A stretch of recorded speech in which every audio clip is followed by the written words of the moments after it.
A mysterious name. Let's get to know Dhul-Qarnayn, A.S. Dhul-Qarnayn, A.S. is a very important person mentioned in the Holy Quran. His story is about power, fairness, and a strong belief in the one God. He was a great king, a fair leader who ruled over big lands.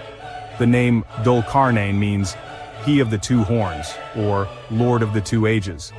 For centuries, wise people have thought about this title and had different ideas. Some say it meant his rule stretched from east to west, like the two horns of the world. Others think it meant two different times when he ruled, or maybe something special about how he looked. Whatever it truly means, his name suggests power and great authority. He was a ruler whose impact was felt worldwide. Who he really was has been talked about a lot by historians and religious scholars. Was he Alexander the Great, or Khusra, or some other mighty king from the past? The Quran doesn't say exactly which historical person he was. Instead, it focuses on his character and his actions.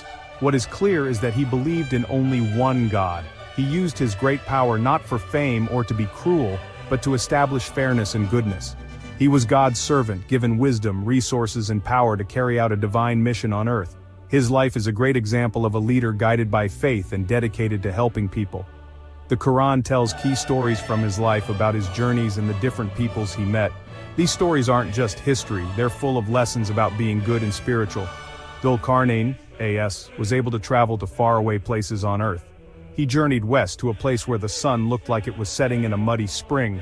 Then he journeyed east, where he found a community with no protection at all from the sun.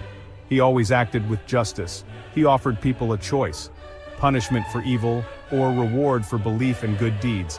When dealing with people, he always felt a deep sense of responsibility. The story of Dhul-Qarnayn, A.S., is proof that real power comes from God. And with great power comes great responsibility. He wasn't just a conqueror, he was a reformer, a guide, and a protector. He knew his kingdom and abilities were a trust from God, to be used to serve him.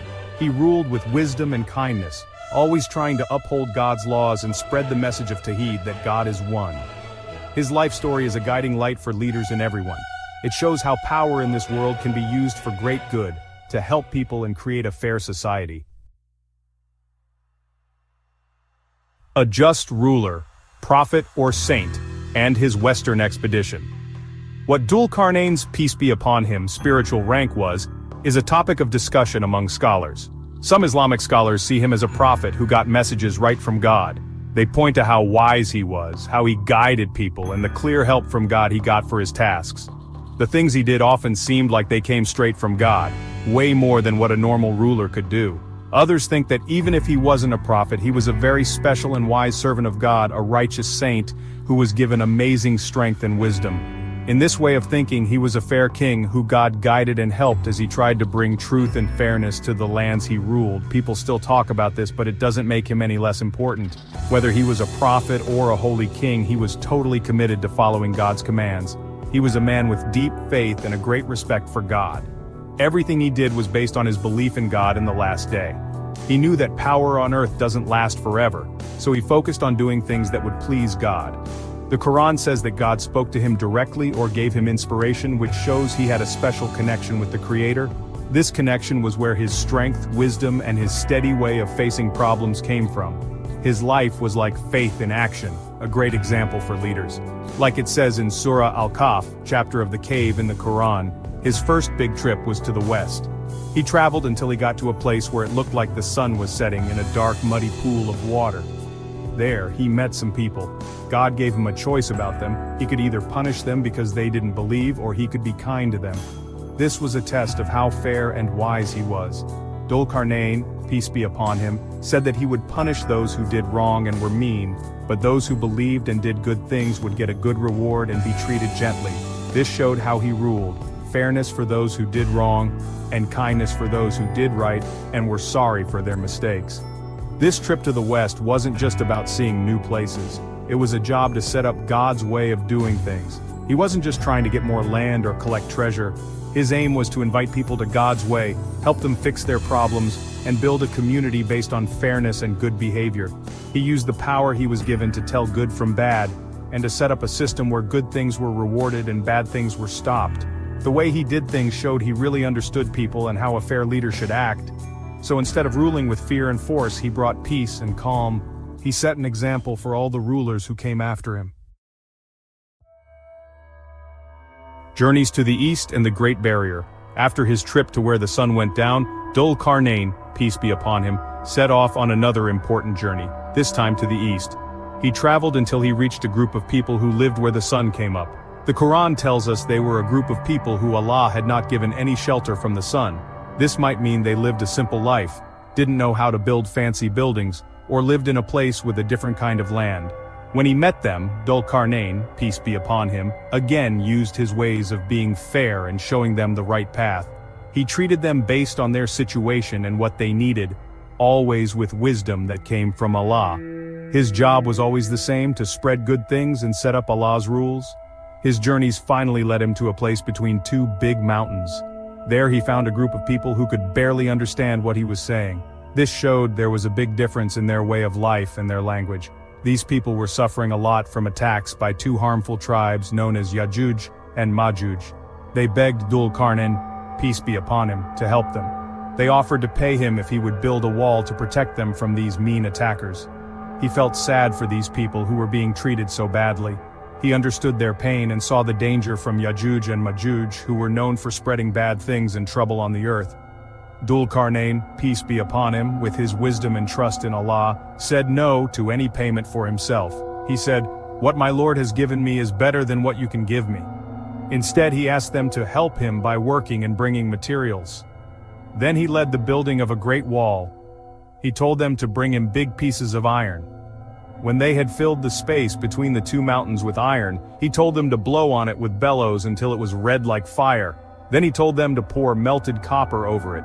This made a super strong wall of iron and copper that Ya'juj and Ma'juj could not climb over or break through. Some stories say there's a link between Dhul-Qarnayn, peace be upon him, and Prophet Abraham, peace be upon him, but this is not clearly said in Dhul-Qarnayn's story in the Quran, but both of them taught Tawheed, which means believing that Allah is one. Dhul-Qarnayn's whole job, just like Prophet Abraham's, peace be upon him, was to get people to worship the one true Allah and to fight against worshipping idols and unfairness.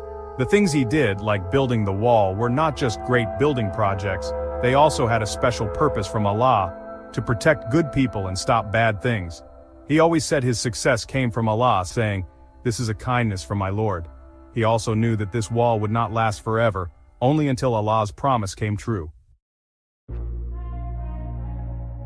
Lasting legacy, divine mission, and timeless lessons. The story of Dhul-Qarnayn, peace be upon him, isn't just something that happened a long time ago, it has deep lessons for us, always. His life teaches us how to use power responsibly. He was given a lot of power and many chances, but he was never mean or bossy. Instead, he used his power to serve God, make things fair, and protect people who were weak or being picked on. This is a super important lesson for anyone who's a leader. If they're in charge of a country, a group, or even just their family. Being a real leader isn't about bragging. It's about helping others and doing what's right. It's about sticking to what you know is right, even when you have to make tough choices. Another big lesson from his story is how important it is to have faith and trust in God. Dhul-Qarnayn, peace be upon him, faced really big problems, like getting along with different kinds of people and fighting bad guys like Gog and Magog. But his faith never shook. He always asked God to show him the way, and he said all his good work was thanks to God's kindness. This teaches us that if you have real faith, no problem is too big to solve. If someone trusts in God and really tries hard, God's help will come. What he did showed how strong faith can be. It showed that being strong in your spirit is the base for all other kinds of strength. Also, his story shows that his special job from God was for everybody. He traveled to faraway places on earth, meeting all sorts of different people and seeing how they lived. But his message was always the same.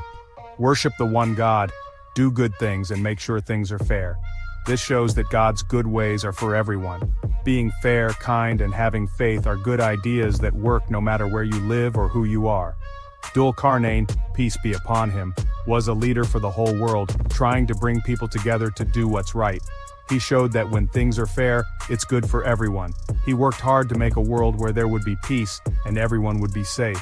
So to wrap it up, Dhul-Qarnayn, peace be upon him, is the best example of a fair ruler, a smart leader, and a good servant of God.